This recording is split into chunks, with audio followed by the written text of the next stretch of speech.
This video is about Python's pip and package management. We will explore how to install and manage external packages using pip, the standard package installer for Python. So what exactly is pip? Pip is Python's official package installer. Think of it as a command line tool that allows you to easily install and manage Python packages from the Python package index, also known as PyPI. It comes pre-installed with Python version 3.4 and newer. Let's look at some basic commands. To check the installed version of pip, you can use the command pip version. To install a package, for example, requests, you would use pip install requests. If you need a specific version, specify it like this: pip install requests equals 2.28.1.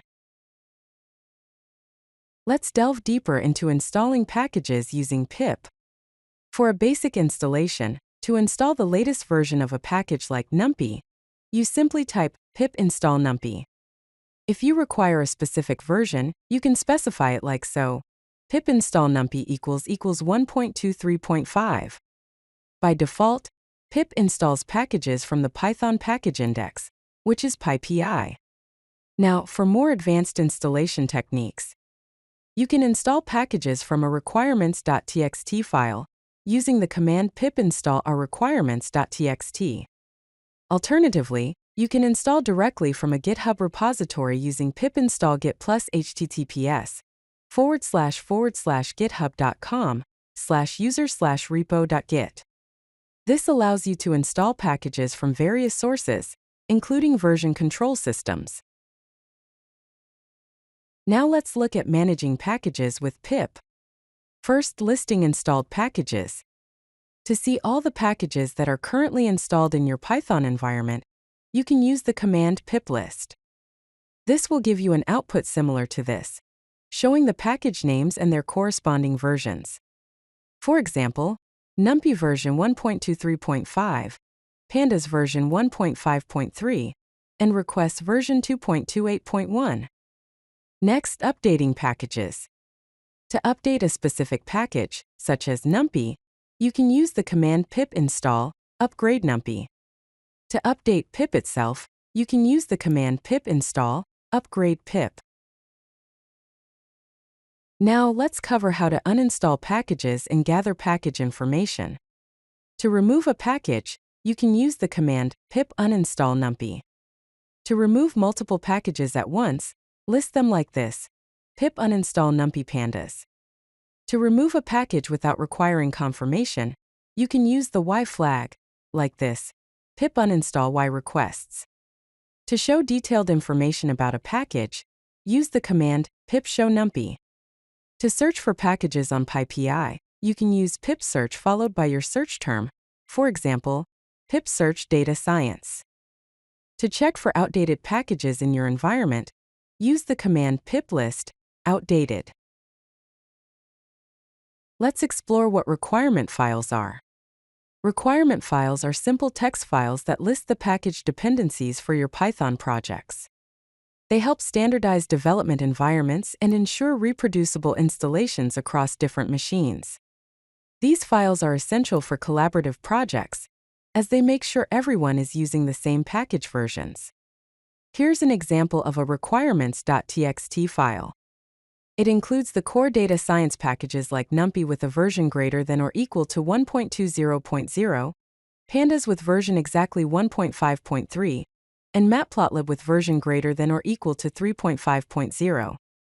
It also lists web frameworks like Flask with version 2.2.3, and requests with version greater than or equal to 2.28.0. Next, how to work with requirement files. To generate a requirements file from your current environment, you can use the command pip freeze requirements.txt. If you only want to include packages that are specific to your project, you can use the local flag like this: pip freeze local requirements.txt. To install packages from a requirements file, use the command pip install requirements.txt. To install with constraints, which allows you to limit the package versions, you can use pip install requirements.txt constraints.txt. Now let's learn about virtual environments. Virtual environments are isolated Python environments that allow you to manage dependencies for different projects separately. They prevent package conflicts between projects and keep your system's Python installation clean. Using virtual environments is considered a best practice for Python development. To create a virtual environment, you can use the command python env-myenv. To activate the virtual environment on Windows, you can run the script located at myenv /scripts/activate. On macOS or Linux, you would use the command source myenv/bin/activate. To deactivate the environment when you're finished, simply type deactivate. Let's explore PIP cache and configuration options. To view information about the PIP cache, you can use the command PIP cache info. To clear the PIP cache, use the command pip cache purge. If you want to install a package without using the cache, you can use the no cache dir flag, like this, pip install no cache dir numpy. To list your current pip configuration settings, you can use the command pip config list. To set a global index URL for fetching packages, you can use pip config set global index URL https://pipi.org/simple single quote.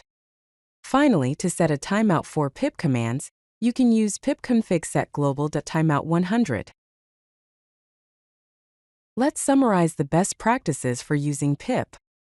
First, with project setup, you should always use virtual environments to isolate your project's dependencies. Always pin your package versions in the requirements.txt file to ensure consistent installations. Separate your development and production dependencies to keep your production environment lean. Use version control for your requirements files to track changes over time. Regarding security and maintenance, you should regularly check for outdated packages to keep your dependencies up to date. Use pip audit to check for known vulnerabilities in your installed packages. Always test your application before upgrading dependencies to catch any compatibility issues. Finally, consider using higher-level tools like pipenv or Poetry for more advanced dependency management. If you like this video, hit that like button and don't forget to subscribe. Visit codelucky.com for more such useful content.